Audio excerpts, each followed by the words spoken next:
June 2ನೇ ತಾರೀಕು ಬೆಳಗಿನ ಜಾವ 2:26 ಗುರು ತನ್ನ ಪತನ ಬದಲಾಯಿಸ್ತಾನೆ. ಅಂದರೆ ಮಂಗಳವಾರ ದಿವಸ ಮಿಥುನ ರಾಶಿಯಿಂದ ತನ್ನ ಉಚ್ಚ ರಾಶಿಯಾದ ಕಟಕ ರಾಶಿಗೆ ತನ್ನ ಪತನ ಬದಲಾಯಿಸ್ತಾನೆ. ಮಕ್ಕಳಾಗಿಲ್ಲ ಅಥವಾ ಮದುವೆ ಆಗಿಲ್ಲ ಅಥವಾ ಏನೋ ಮನೆ ತಗೋಬೇಕು ಅಂದ್ಕೊಂಡಿರ್ತಾರೆ. ಈ ಎಲ್ಲ ಕಾರ್ಯಗಳಿಗೂ ಕೂಡ ಒಂದು ಗ್ರೀನ್ ಸಿಗ್ನಲ್ ಸಿಗ್ದಂಗೆ ಈ ಸಮಯದಲ್ಲಿ ಯಾವುದೇ ಕೆಲಸಗಳು ಮಾಡಿದ್ರು ಕೂಡ ಖಂಡಿತವಾಗ್ಲೂ ಒಳ್ಳೆಯದಾಗುತ್ತೆ. ಸೊ ಆಸೆಗಳೆಲ್ಲನೂ ಕೂಡ ನೆರವೇರಿಸ್ಕೊಳ್ಳೋಕ್ಕೆ ಉತ್ತಮವಾದ ಸಮಯ ಇದು. ನಿಮ್ಮ ಜೀವನದಲ್ಲಿ ಇಷ್ಟು ದಿನಗಳ ಕಾಲ ಕೆಟ್ಟದ್ದು ಒಳ್ಳೆಯದು ಎರಡೂ ಕೂಡ ನಡೀತಾ ಇರುತ್ತೆ ಅಂತ ಅಂದ್ಕೊಳ್ಳಿ. ಸೊ ಇನ್ನು ಮುಂದಕ್ಕೆ ಒಳಿತನ್ನ ಜಾಸ್ತಿ ನೀವು ನೋಡಬಹುದು.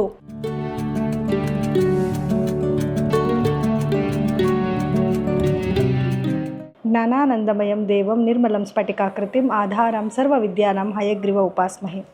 ನನ್ನ ಸಮಸ್ತ ತತ್ವಮಸಿ ಚಾನಲ್ ವೀಕ್ಷಕರೆಲ್ಲರಿಗೂ ಕೂಡ ವಿಭಾ ಶೆಟ್ಟಿ ಮಾಡುವ ನಮಸ್ಕಾರಗಳು.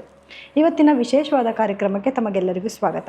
ವಿಶೇಷವಾದ ಕಾರ್ಯಕ್ರಮ ಅಂತಂದರೆ ನೋಡಿ, ಜೂನ್ 2ನೇ ತಾರೀಕು ಗುರು ತನ್ನ ಪತನ ಬದಲಾಯಿಸ್ತಾ ಇದ್ದಾನೆ. ಅಂದರೆ ಮಿಥುನ ರಾಶಿಯಿಂದ ತನ್ನ ಉಚ್ಚ ರಾಶಿಯಾದ ಕಟಕ ರಾಶಿಗೆ ತನ್ನ ಪತನ ಬದಲಾಯಿಸ್ತಾ ಇರೋದ್ರಿಂದ ಸೊ ದ್ವಾದಶ ರಾಶಿಗಳ ಮೇಲೆ ಏನೆಲ್ಲ ಪ್ರಭಾವ ಬೀರುತ್ತೆ ಅನ್ನೋದನ್ನ ಇವತ್ತಿನ ಸಹ ನಾವು ನೋಡೋಣ. ಸೊ ಮೊದಲನೇದಾಗಿ ಯಾವ ದಿನಾಂಕದಲ್ಲಿ ಚೇಂಜ್ ಆಗ್ತಾ ಇದೆ ಮತ್ತು ಯಾವ ಸಮಯದಲ್ಲಿ ಚೇಂಜ್ ಆಗ್ತಿದೆ ಅಂತ ನೋಡಿದ್ರೆ, ಜೂನ್ 2ನೇ ತಾರೀಕು ಬೆಳಗಿನ ಜಾವ 2:26 ಗುರು ತನ್ನ ಪತನ ಬದಲಾಯಿಸ್ತಾ ಇದೆ. ಅಂದರೆ ಮಂಗಳವಾರ ದಿವಸ ತನ್ನ ಪತನ ಬದಲಾಯಿಸ್ತಾ ಇದ್ದಾರೆ. ಅದರಲ್ಲೂ ಮಿಥುನ ರಾಶಿಯಿಂದ ತನ್ನ ಉಚ್ಚ ರಾಶಿಯಾದ ಕಟಕ ರಾಶಿಗೆ ತನ್ನ ಪತನ ಬದಲಾಯಿಸ್ತಾನೆ. ಸೊ ಇದರಿಂದ ಏನೆಲ್ಲ ಬದಲಾವಣೆಗಳಾಗುತ್ತೆ ಅಂತ ನೋಡಿದ್ರೆ ನೋಡಿ, ಕಟಕ ರಾಶಿ ಅನ್ನೋದು ಉಚ್ಚ ರಾಶಿ ಹಾಗೂ ಜಲತತ್ವದ ರಾಶಿ ಆಗಿರೋದ್ರಿಂದ ಸಮೃದ್ಧಿಯಾದ ಮಳೆ ಬರುವಂಥದ್ದು, ಬೆಳೆ ಚೆನ್ನಾಗಾಗುವಂಥದ್ದು, ರೈತರಿಗೆ ಒಳ್ಳೆ ಇಳುವರಿ ಮತ್ತು ಒಳ್ಳೆ ಆದಾಯನೂ ಕೂಡ ಈ ವರ್ಷದಲ್ಲಿ ನೋಡ್ಬೋದು. ಅದು ತುಂಬ ಮುಖ್ಯವಾಗಿರುವಂಥದ್ದು, ತುಂಬ ಸಂತೋಷದ ವಿಷಯನೂ ಕೂಡ. ರೈತರು ಚೆನ್ನಾಗಿದ್ದಾರೆ ಅಂತಂದರೆ ದೇಶನೇ ಸಮೃದ್ಧಿಯಾಗಿರುತ್ತೆ ಅಲ್ವಾ. ಸೊ ಹಾಗಾಗಿ ರೈತರು ಆತಂಕ ಪಡುವಂಥ ಅವಶ್ಯಕತೆ ಇಲ್ಲ. ಎರಡನೇದಾಗಿ ಎಜುಕೇಷನ್ ಡಿಪಾರ್ಟ್ಮೆಂಟ್ಗಳಲ್ಲಿ ಒಳ್ಳೆ ಉನ್ನತ ಮಟ್ಟಕ್ಕೆ ಮಕ್ಕಳು ಚೆನ್ನಾಗಿ ಓದೋದು ಅಥವಾ ಒಳ್ಳೆ ಹೆಸರುಗಳು ಬರುವಂಥದ್ದು ಅಥವಾ ಇನ್ನೂ ಹೊಸ ಎಜುಕೇಷನ್ ಡಿಪಾರ್ಟ್ಮೆಂಟ್ಗಳು ಉಟ್ಕೊಳ್ಳುವಂಥದ್ದು, ಇದರಿಂದ ನಮ್ಮ ಒಂದು ಎಜುಕೇಷನ್ ಮಟ್ಟ ಬಂದು ಏರ್ತಾ ಹೋಗ್ತಾ ಇರುತ್ತೆ. ಅಂದರೆ ತುಂಬ ಉನ್ನತ ಸ್ಥಾನಕ್ಕೆ ಹೋಗುತ್ತೆ. ಹಾಗೆ ಇವಾಗ ರ್ಯಾಂಕಿಂಗ್ಸ್ ಅಂತ ತೊಗೊಂಡಾಗೂ ಅಷ್ಟೇ, ಇವಾಗ ಹೈಯೆಸ್ಟ್ ರ್ಯಾಂಕಿಂಗ್ ಅಂತ ಬಂದಾಗ ಒಂದು 90% ನಿಂತ್ಕೊಂತು ಅಂದರೆ ಇದು ಇನ್ನೊಂದು ಸ್ವಲ್ಪ ಜಾಸ್ತಿ 99% ಆ ಥರ ಒಂದು ಒಳ್ಳೆ ಪರ್ಸೆಂಟೇಜ್ ಕೂಡ ಮಕ್ಕಳು ಬರ್ತಾರೆ ಈ ವರ್ಷದಲ್ಲಿ. ಅಂದರೆ ಗುರು ಬದಲಾವಣೆಯಿಂದ ಆಗ್ತಿರೋಂಥ ಒಂದು ಒಳ್ಳೆ ಅಭಿವೃದ್ಧಿ ಅಂತ ಹೇಳ್ಬೋದು. ಇನ್ನು ಧರ್ಮ ಕಾರ್ಯಗಳು, ಯಾರೆಲ್ಲ ದೇವಸ್ಥಾನಗಳು ನಡೆಸ್ತಿದ್ದಾರೆ, ಮಠಗಳು ನಡೆಸ್ತಾ ಇದ್ದಾರೆ, ಮತ್ತು ಯಾರೆಲ್ಲ ಜ್ಯೋತಿಷಿಗಳಿದ್ದಾರೆ, ಈ ರೀತಿ ಯಾವುದಾದ್ರೂ ಧರ್ಮ ಕಾರ್ಯಗಳು, ಸ್ಪಿರಿಚುವಲ್ ಬ್ಯಾಕ್ಗ್ರೌಂಡ್ ಇರೋರೆಲ್ಲರಿಗೂ ಕೂಡ ಉನ್ನತವಾದ ಹೆಸರು ಬರುತ್ತೆ. ಹಾಗೆ ಉನ್ನತ ಮಟ್ಟಕ್ಕೂ ಕೂಡ ಹೋಗುತ್ತೆ. ಅದು ಒಂದು ಎತ್ತರವಾದ ಸ್ಥಾನಕ್ಕೂ ಕೂಡ ಹೋಗ್ತಾ ಇದೆ. ಸೊ ಇದು ಗುರು ಬದಲಾವಣೆಯಿಂದ ಆಗ್ತಿರುವಂಥ ಪ್ರಮುಖವಾದ ಒಂದು ಖುಷಿ ವಿಷಯ. ಇದ್ರ ಜೊತೆಗೆ ತುಂಬ ಜನಕ್ಕೆ ಮಕ್ಕಳಾಗಿಲ್ಲ ಅಥವಾ ಮದುವೆ ಆಗಿಲ್ಲ ಅಥವಾ ಏನೋ ಮನೆ ತಗೋಬೇಕು ಅಂದ್ಕೊಂಡಿರ್ತಾರೆ. ಈ ಎಲ್ಲ ಕಾರ್ಯಗಳಿಗೂ ಕೂಡ ಒಂದು ಗ್ರೀನ್ ಸಿಗ್ನಲ್ ಸಿಗ್ದಂಗೆ ಈ ಸಮಯದಲ್ಲಿ ಯಾವುದೇ ಕೆಲಸಗಳು ಮಾಡಿದ್ರೂ ಕೂಡ ಖಂಡಿತವಾಗ್ಲೂ ಒಳ್ಳೆಯದಾಗತ್ತೆ. ಆದರೆ ನಾವು ಗ್ರಹಗಳ ಸ್ಥಾನಮಾನ ಅಂತ ನೋಡೋಕೆ ಬಂದಾಗ ಯಾವ ರಾಶಿಗೆ ಗುರು ಯಾವ ಸ್ಥಾನದಲ್ಲಿ ಬರ್ತಾನೆ, ಯಾವ ರಾಶಿ ಮೇಲೆ ತನ್ನ ದೃಷ್ಟಿನ ಬಿಟ್ಟಿದ್ದಾನೆ, ಇದರಿಂದ ಏನೆಲ್ಲ ಪ್ರಭಾವ ಆಗುತ್ತೆ ಅನ್ನೋದ್ರ ಬಗ್ಗೆ ನಾವು ಇವತ್ತಿನ ದಿವಸ ನೋಡೋಣ. ಇನ್ನು ಕುಂಭ ರಾಶಿಯವರಿಗೆ ಗುರು ಬದಲಾವಣೆಯಿಂದ ಏನೆಲ್ಲ ಫಲಗಳನ್ನ ನಿರೀಕ್ಷೆ ಮಾಡ್ಬೋದು ಅಂತ ನೋಡಿದ್ರೆ ನೋಡಿ, ಕುಂಭ ರಾಶಿಯವರಿಗೆ ಇಷ್ಟು ದಿವಸ 5ನೇ ಮನೆಯಲ್ಲಿ ಗುರುವಿನ ಸಂಚಾರ ಇತ್ತು, ಗುರುಬಲ ಇತ್ತು. ಇವಾಗ 6ನೇ ಮನೆ ಗುರುವಿನ ಸಂಚಾರ ಆಗ್ತಿದೆ, ಗುರುಬಲ ಹೋಗಿದೆ. ಹಂಗಂತ ಯಾವುದೇ ರೀತಿಯಾದ ಲಾಸ್ಗಳೇನೂ ಆಗ್ತಾ ಇಲ್ಲ. ಒಳಿತೇನಾಗ್ತಾ ಇದೆ ಅನ್ನೋದ್ರ ಕಡೆ ಫಸ್ಟ್ ನೋಡ್ಕೊಂಡು ಬರೋಣ. ಸೊ ನೋಡಿ, ಗುರುವಿನ ದೃಷ್ಟಿ ಎಲ್ಲೆಲ್ಲಿ ಬೀಳ್ತಿದೆ ಅಂತ ಫಸ್ಟ್ ನೋಡೋದಾದರೆ, ಮೊದಲನೇದಾಗಿ ಗುರುವಿನ ದೃಷ್ಟಿ 2ನೇ ಮನೆಗೆ ಬೀಳ್ತಿದೆ, 10ನೇ ಮನೆಗೂ ಕೂಡ ಗುರುವಿನ ದೃಷ್ಟಿ ಬೀಳ್ತಾ ಇದೆ. ಸೊ ಇದರಿಂದ ಏನೆಲ್ಲ ಲಾಭಗಳನ್ನ ನೋಡ್ಬೋದು. 10ನೇ ಮನೆಗೆ ಗುರು ದೃಷ್ಟಿ ಬೀಳ್ತಿರೋದ್ರಿಂದ ಬಿಸ್ನೆಸ್ಸಲ್ಲಿ ಇನ್ನೊಂಚೂರು ಡೆವಲಪ್ಮೆಂಟ್ ಆಗ್ತೀರಾ, ಒಳ್ಳೊಳ್ಳೆ ಅವಕಾಶಗಳು ನಿಮ್ಮನ್ನು ಹುಡ್ಕೊಂಡು ಬರುತ್ತೆ. ಸೊ ಬಂದಿರೋಂಥ ಎಲ್ಲ ಕೆಲಸಗಳನ್ನೂ ಆದಷ್ಟು ಪೂರ್ಣ ಮಾಡೋದ್ರ ಕಡೆ ಜಾಸ್ತಿ ಗಮನ ಕೊಡ್ತೀರಾ, ಶ್ರದ್ಧೆ ವಹಿಸಿ ಕೆಲಸನೂ ಕೂಡ ಮಾಡೋಕ್ಕೆ ನೋಡ್ತೀರಾ. ಸೊ ಇದರಿಂದ ಲಾಭನೂ ಕೂಡ ನಿಮಗೆ ಬರೋಕ್ಕೆ ಸ್ಟಾರ್ಟ್ ಆಗುತ್ತೆ.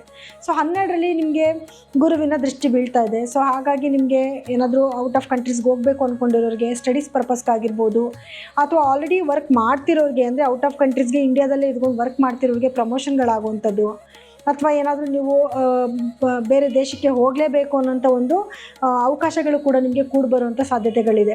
ಯಾರಿಗೆಲ್ಲ ನಿದ್ದೆ ಬರ್ತಾ ಇರಲಿಲ್ಲ, ಯೋಚನೆಗಳು ಜಾಸ್ತಿ ಆಗಿತ್ತು, ಅದೆಲ್ಲನೂ ಸ್ವಲ್ಪ ಇವಾಗ ರೆಡ್ಯೂಸ್ ಆಗಿ ಅಪ್ಪ ನಾನು ಆರಾಮಾಗಿದ್ದೀನಿ, ನೆಮ್ಮದಿಯಾಗಿ ನಿದ್ದೆ ಮಾಡ್ಬೋದು ಅನ್ನೋಂಥ ಒಂದು ಸ್ಟೇಟಸ್ಗೆ ಬರ್ತೀರಾ. ಇನ್ನು ಲಗ್ನದಲ್ಲೇ ರಾಹು ಇರೋದ್ರಿಂದ ಸ್ವಲ್ಪ ನೀವು ಆತರದ ನಿರ್ಧಾರಗಳನ್ನ ಕಮ್ಮಿ ಮಾಡ್ಕೊಳ್ಳಿ. ಯಾಕಂದರೆ ಗುರುವಿನ ದೃಷ್ಟಿ ಬೇರೆ ನಿಮ್ಗೆ 2ನೇ ಮನೆಗೆ ಬಿದ್ದಿದೆ. ಈಗ ಸ್ವಲ್ಪ ಮಾತು ಕೂಡ ಸ್ವಲ್ಪ ಸಾಫ್ಟಾಗಿ ಆಡೋಕ್ಕೆ ಶುರು ಮಾಡ್ತೀರಾ. ಶನಿ 2ನೇ ಮನೇಲಿ ಇದ್ದಿದ್ದರಿಂದ ನಿಮ್ಮ ಮಾತು ಸ್ವಲ್ಪ ಒರಟಾಗಿತ್ತು, ಇದರಿಂದ ನಿಮಗೆ ಮನೆಯಲ್ಲಿ ನಿಷ್ಠುರ ಕಟ್ಕೊಬೇಕಾಗಿತ್ತು. ಗುರು ದೃಷ್ಟಿ 2ನೇ ಮನೆಗೆ ಬೀಳ್ತಾ ಇರೋದ್ರಿಂದ ಅದೆಲ್ಲನೂ ಕ್ರಮೇಣ ಕಮ್ಮಿ ಆಗ್ತಾ ಹೋಗುತ್ತೆ. ಪ್ರೀತಿ ವಿಶ್ವಾಸ ಜಾಸ್ತಿ ಆಗುತ್ತೆ, ನಿಮ್ಮ ಮಾತಿಗೆ ಬೆಲೆ ಬರುತ್ತೆ, ನಿಮ್ಮ ಮೇಲೆ ಗೌರವ ಬರೋಕ್ಕೆ ಶುರು ಆಗುತ್ತೆ. ಸೊ ಯಾವತ್ತು ಮನುಷ್ಯ ಆಲೋಚನೆ ಮಾಡಿ ಮಾತಾಡ್ತೀವಿ ಅಂತಂದಾಗ ಆ ಮಾತಿಗೆ ತೂಕ ಇರುತ್ತೆ, ಅವಾಗ ಖಂಡಿತವಾಗ್ಲೂ ಬೆಲೆನೂ ಕೂಡ ಬಂದೇ ಬರುತ್ತೆ ಅಲ್ವಾ. ಇನ್ನು ಕುಜನ ಸಂಚಾರ ಅಂತ ನೋಡೋಕೆ ಬಂದಾಗ ಕುಜ 3ನೇ ಮನೇಲಿದ್ದಾನೆ. ಅದೇ ಸೇಮ್ ಆ ಥರದ ನಿರ್ಧಾರಗಳನ್ನ ತೊಗೊಳಕ್ಕೆ ಹೋಗಬೇಡಿ. ನಿಮ್ಮ ಸಿಬ್ಲಿಂಗ್ಸಿಂದ ನಿಮಗೆ ಕೆಲವೊಂದು ಲಾಭಗಳಾಗುತ್ತೆ, ಅಥವಾ ನಿಮ್ಮ ಸ್ನೇಹಿತರಿಂದನೂ ಕೂಡ ಕೆಲವು ಲಾಭಗಳಾಗುತ್ತೆ, ಭೂಮಿಯಿಂದನೂ ಕೂಡ ನಿಮಗೆ ಲಾಭಗಳಾಗುವಂಥ ಒಂದು ಸಮಯ ಇದು. ಇನ್ನು ಸೂರ್ಯನ ಸಂಚಾರ ಅಂತ ಬಂದಾಗ 4ನೇ ಮನೇಲಿ ಸೂರ್ಯ ಇದ್ದಾನೆ. ನಿಮಗೆ ಏನಾದರೂ ಗೌರ್ಮೆಂಟಿಂದ ಭೂಮಿಗಳು ಒತ್ತುವರಿ ಆಗಿತ್ತು ಅಂದರೆ ಅದು ಹಣ ರಿಲೀಸ್ ಆಗುವಂಥದ್ದು, ಅಥವಾ ಏನಾದರೂ ನೀವು ಕೋರ್ಟ್ಗಳು ಕೇಸ್ ಹಾಕ್ಕೊಂಡಿದ್ರಿ ಈ ಥರ ಭೂಮಿ ಒತ್ತುವರಿ ಆಗಿದೆ ಅಂತ ಅಂದ್ಬಿಟ್ಟು ಅದು ಕೇಸ್ ನಿಮ್ಮ ಕಡೆ ಆಗಿ ನಿಮ್ಮ ಭೂಮಿ ನಿಮ್ಗೆ ಸಿಗುವಂಥದ್ದು, ಗೌರ್ಮೆಂಟಿಂದ ಏನಾದರೂ ಕೆಲವು ಅನುಕೂಲಗಳಾಗುತ್ತೆ ನಿಮಗೆ. ಸೊ ಅದು ಒಂದು ಖುಷಿ ವಿಷಯನೇ. ಇನ್ನು 5ನೇ ಮನೆ ಅಂತ ಬಂದಾಗ ಶುಕ್ರ ಬುಧರ ಸಂಚಾರ ಇದೆ. ಸೊ ಲಕ್ಷ್ಮೀನಾರಾಯಣ ಯೋಗ ನಿಮ್ಮ 5ನೇ ಮನೇಲಿ ನಡೀತಿದೆ, ನಿಮ್ಮ ಪೂರ್ವ ಪುಣ್ಯ ಸ್ಥಾನದಲ್ಲಿ ನಡೀತಿದೆ. ಸೊ ಒಳ್ಳೆ ಯೋಗ ಅಲ್ವಾ. ಹಣಕಾಸಿನ ಅಭಿವೃದ್ಧಿ ತುಂಬ ಚೆನ್ನಾಗಿರುತ್ತೆ ಅಲ್ವಾ. ಬಿಸ್ನೆಸ್ಸಲ್ಲಿ ಡೆವಲಪ್ಮೆಂಟ್ ಆಗ್ತಾ ಇರ್ತೀರಾ, ಮನೆಗೆ ಲಕ್ಷ್ಮಿಯ ಒಂದು ಕಟಾಕ್ಷ ಚೆನ್ನಾಗಿ ಆಗ್ತಾ ಇರುತ್ತೆ.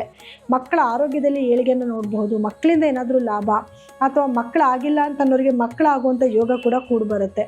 ಸೊ ಇದೆಲ್ಲ ಒಂದು ಏನು ನಿಮಗೆ ಗುರುಬಲ ಹೋಯ್ತು ಅಂತ ನೀವು ಯೋಚನೆ ಮಾಡೋಂಗಿಲ್ಲ, ಒಳ್ಳೆ ಲಾಭದ ಬಗ್ಗೆ ಮಾತ್ರ ಇವಾಗ ಯೋಚನೆ ಮಾಡುವಂಥ ಸ್ಥಿತಿಲಿದ್ದೀರಾ. 6ನೇ ಮನೆಗೆ ಗುರು ಬಂದಿದ್ದರಿಂದ ಏನಾಯಿತು, ಯಾರೆಲ್ಲ ಉದ್ಯೋಗಸ್ಥರಿರ್ತೀರಾ ಸ್ವಲ್ಪ ಕೆಲಸದಲ್ಲಿ ಟ್ರಬಲ್ ಇದ್ದೇ ಇರುತ್ತೆ, ಪ್ರೆಷರ್ ಜಾಸ್ತಿ ಆಗುತ್ತೆ, ಶತ್ರುಗಳ ಕಾಟನೂ ಜಾಸ್ತಿ ಆಗುತ್ತೆ. ಅದ್ರ ಮುಂದೆ ಎಲ್ಲಾದ್ರ ಮುಂದೆ ನೀವು ಜಯಿಸೋವಂಥ ಶಕ್ತಿನೂ ಕೂಡ ನೀವು ಗಳಿಸ್ಕೊಂಡ್ಬಿಡ್ತೀರಾ. ಯಾಕಂದರೆ ನಿಮಗೆ ಕುಜನೂ ಕೂಡ 3ನೇ ಮನೇಲಿ ಇದ್ದಾನಲ್ವ, ಧೈರ್ಯನೂ ಜಾಸ್ತಿ ಕೊಟ್ಬಿಡ್ತಾನೆ, ಏನಾಗಲಿ ಮಾಡೋಣ ಬಿಡು ಅನ್ನೋಂಥ ಧೈರ್ಯನೂ ಕೊಟ್ಬಿಡ್ತಾನೆ. ಸೊ ಹಾಗಾಗಿ ನಿಮಗೆ ಅದೇ ರೀತಿಯಾದ ಸಮಸ್ಯೆಗಳು ಬರೋದಿಲ್ಲ. ಅರೆ ಕಾಂಪಿಟೇಟಿವ್ ಎಕ್ಸಾಮ್ಸ್ ಬರೀತಿದ್ದೀರಾ ಅಂದರೆ ಅದರಲ್ಲಿ ವಿನ್ ಆಗ್ತೀರಾ, ಲೋನ್ಗಳಾಗುತ್ತೆ ಬ್ಯಾಂಕಲ್ಲಿ, ಕೋರ್ಟ್ ಕೇಸ್ಗಳು ನಿಮ್ಮ ಪರವಾಗುತ್ತೆ. ಇದೆಲ್ಲನೂ ಕೂಡ ನಿಮಗೆ 6ನೇ ಮನೆಯಲ್ಲಿರೋ ಗ್ರಹಗಳ ಸಂಚಾರ ಇದೆ, ಗುರುವಿನ ಸಂಚಾರದಿಂದ ಆಗ್ತಾ ಇದೆ. 7ನೇ ಮನೆಯಲ್ಲಿ ಕೇತುವಿನ ಸಂಚಾರ ನಡೀತಿದೆ. ಸೊ ಗಂಡ ಹೆಂಡತಿ ಮಧ್ಯದಲ್ಲಿ ಸಣ್ಣ ಪುಟ್ಟ ವೈಮನಸ್ಸು ಅನ್ನೋದು ಇದ್ದೇ ಇರುತ್ತೆ. ಆದರೆ 5ರಲ್ಲಿ ಶುಕ್ರ ಇರೋದ್ರಿಂದ, ಬುಧ ಇರೋದ್ರಿಂದ ಎಂಥ ವೈಮನಸ್ಸೆ ಬಂದರೂ ಕೂಡ ಇಬ್ಬರ ಮಧ್ಯದಲ್ಲಿ ಪ್ರೀತಿ ವಿಶ್ವಾಸ ಜಾಸ್ತಿ ಮಾಡ್ತಾನೆ. ಸೊ ಹಾಗಾಗಿ ಪ್ರೇಮಿಗಳ ಮಧ್ಯದಲ್ಲೂ ಕೂಡ ಪ್ರೀತಿ ವಿಶ್ವಾಸ ಜಾಸ್ತಿ ಆಗುತ್ತೆ.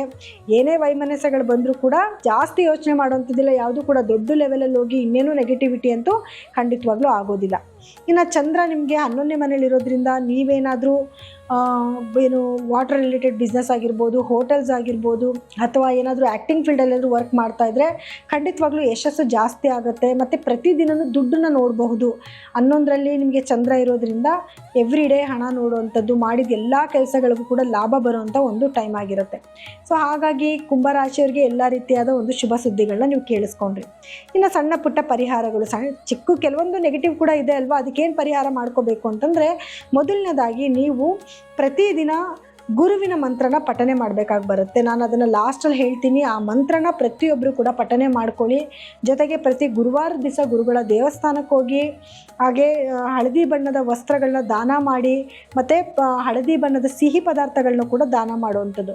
ಇನ್ನು ಮಾಡ್ಕೋಬೇಕು, ನಮಗೆ ಚೆನ್ನಾಗಿ ಆಗಬೇಕು, ಇನ್ನೂ ಒಳಿತಾಗಬೇಕು, ಏನು ಮಾಡ್ಕೋಬೇಕು ಅಂತಂದರೆ ಪ್ರತಿದಿನ ನೀವು ಹನುಮಾನ್ ಚಾಲೀಸನ ಕೇಳಬೇಕಾಗತ್ತೆ. ಅದು ಕೂಡ ನಿಮ್ಮ ಜೀವನದಲ್ಲಿ ಎಲ್ಲ ರೀತಿಯಾದ ಒಳಿತನ್ನ ಖಂಡಿತವಾಗ್ಲೂ ತೊಗೊಂಬಂದು ಕೊಡುತ್ತೆ. ಇವಾಗ ನಾನು ಹೇಳ್ಕೊಡೋವಂಥ ಮಂತ್ರನ 108 ಬಾರಿ ಪೂರ್ವಾಭಿಮುಖವಾಗಿ ಕುತ್ಕೊಂಡು ಹೇಳ್ಕೊಳ್ಳೋದ್ರಿಂದ, ಅದರಲ್ಲೂ ಹಳದಿ ಬಣ್ಣದ ಬಟ್ಟೆ ಹಾಕ್ಕೊಂಡು ಹೇಳ್ಕೊಳ್ಳೋದ್ರಿಂದ ಅತಿ ಹೆಚ್ಚು ಫಲಗಳು ಸಿಗುತ್ತೆ. ಅದರಲ್ಲೂ ಎಸ್ಪೆಷಲಿ ಗುರುವಾರದ ದಿವಸ. ಇದು ಸಾಧ್ಯ ಆಗಿಲ್ಲ ಅಂತಂದ್ರೆ ಪ್ರತಿ ದಿವಸನೂ ಕೂಡ ನಿಮ್ಮ ಕೈಲಿ ಸಾಧ್ಯ ಆದರೆ ಮಾಡಿ, ಇಲ್ಲಾಂದರೆ ಗುರುವಾರ ಒಂದು ದಿವಸನಾದರೂ ಈ ಮಂತ್ರನ ಹೇಳ್ಕೊಳ್ಳಿ. ಈ ಮಂತ್ರ ಹೇಗಿರುತ್ತೆ ಅಂತಂದರೆ, ಓಂ ಗ್ರಾಂ ಗ್ರೀಂ ಗ್ರೌಂ ಸಹ ಗುರುವೇ ನಮಃ ಅನ್ನುವಂಥ ಬೀಜ ಮಂತ್ರನ 108 ಬಾರಿ ಹೇಳ್ಕೊಂಡ್ರೆ ಒಳ್ಳೆಯದು. ಆಗಲಿಲ್ವಾ, ಕೊನೆ ಪಕ್ಷ 21 ಬಾರಿನಾದರೂ ಹೇಳ್ಕೊಳ್ಳೋದ್ರಿಂದ ಖಂಡಿತವಾಗ್ಲೂ ಗುರುವಿಂದ ಏನಾದರೂ ನೆಗೆಟಿವಿಟಿ ಆಗ್ತಿದೆ ಅಂತಂದರೆ ಅದರಲ್ಲಿ ರಿಡ್ಯೂಸ್ ಆಗುತ್ತೆ, ಪಾಸಿಟಿವಿಟಿ ಆಗ್ತಿದೆ ಅಂದರೆ ಅದಿನ್ನೂ ಜಾಸ್ತಿ ಆಗುತ್ತೆ. ನೋಡಿ, ಇಲ್ಲಿವರೆಗೂ ಕೂಡ ನಾನು ಈ 12 ರಾಶಿಗಳಿಗೆ ಗುರುವಿನ ಒಂದು ಪರಿಣಾಮದಿಂದ ಏನೆಲ್ಲ ಫಲಗಳು ಸಿಗುತ್ತೆ ಅನ್ನೋದ್ರ ಬಗ್ಗೆ ಹೇಳಿದೆ. ಸೊ ಪ್ರತಿಯೊಬ್ಬರಿಗೂ ಕೂಡ ಕೆಲವರಿಗೆ ಒಳ್ಳೆಯದು ಇದೆ, ಕೆಲವರು ಕೆಟ್ಟದ್ದು ಇದೆ. ಆದರೆ ನಿಮ್ಮ ದಶಾಭುಕ್ತಿಗಳು ಹೇಗೆ ನಡೀತಿದೆ, ಮತ್ತು ನಿಮ್ಮ ವೈಯಕ್ತಿಕ ಜಾತಕದಲ್ಲಿ ಗ್ರಹಗಳ ಸ್ಥಾನಮಾನ ಹೇಗಿದೆ ಅನ್ನೋದ್ರ ಮೇಲೂ ಡಿಪೆಂಡ್ ಆಗುತ್ತೆ. ಆದ್ದರಿಂದ ಒಂದು ಸತಿ ನಿಮ್ಮ ಜಾತಕಗಳನ್ನ ಪರಿಶೀಲನೆ ಮಾಡಿಸ್ಕೊಂಡು ಅದಕ್ಕೆ ತಕ್ಕ ಪರಿಹಾರಗಳನ್ನ ಮಾಡ್ಕೊಳ್ಳಿ. ಇದ್ರ ಜೊತೆಗೆ ಏನು ಅಂತಂದರೆ, ನಿಮಗೇನಾದರೂ ಜಾತಕಗಳನ್ನ ತೋರಿಸ್ಕೊಬೇಕು ಅಂತಂದರೆ ಕೆಳಗಡೆ ಸ್ಕ್ರೋಲ್ ಆಗ್ತಿರೋಂಥ ನಮ್ಮ ನಂಬರ್ಗೆ ಕೂಡ ನೀವು ಕರೆ ಮಾಡಿ ಜಾತಕಗಳನ್ನ ತೋರಿಸ್ಕೋಬೋದು. ಹಾಗೆ ಎಲ್ಲರೂ ಕೂಡ ಗುರುವಿನ ಬದಲಾವಣೆಯಿಂದ ಕೆಲವರಿಗೆ ನೆಗೆಟಿವ್ ಪಾಸಿಟಿವ್ ಎರಡೂ ಆಗ್ತಾ ಇದೆ. ಸೊ ನಾನು ಹೇಳ್ಕೊಡೋವಂಥ ಈ ಮಂತ್ರನ ಪ್ರತಿಯೊಬ್ಬರು ಕೂಡ ಪ್ರತಿದಿನ ಕೊನೆ ಪಕ್ಷ 5 ಬಾರಿನಾದರೂ ಪಠನೆ ಮಾಡಿ. ಸಾಧ್ಯ ಆಗಿಲ್ಲ ಅಂದರೆ ಒಂದೇ ಒಂದು ಸತಿನಾದರೂ ಹೇಳ್ಕೊಳ್ಳೋದ್ರಿಂದ ಎಂತೆಂಥ ನೆಗೆಟಿವಿಟಿ ಬಂದರೂ ಕೂಡ ನೀವು ಅದರಿಂದ ಪಾರಾಗ್ಬೋದು.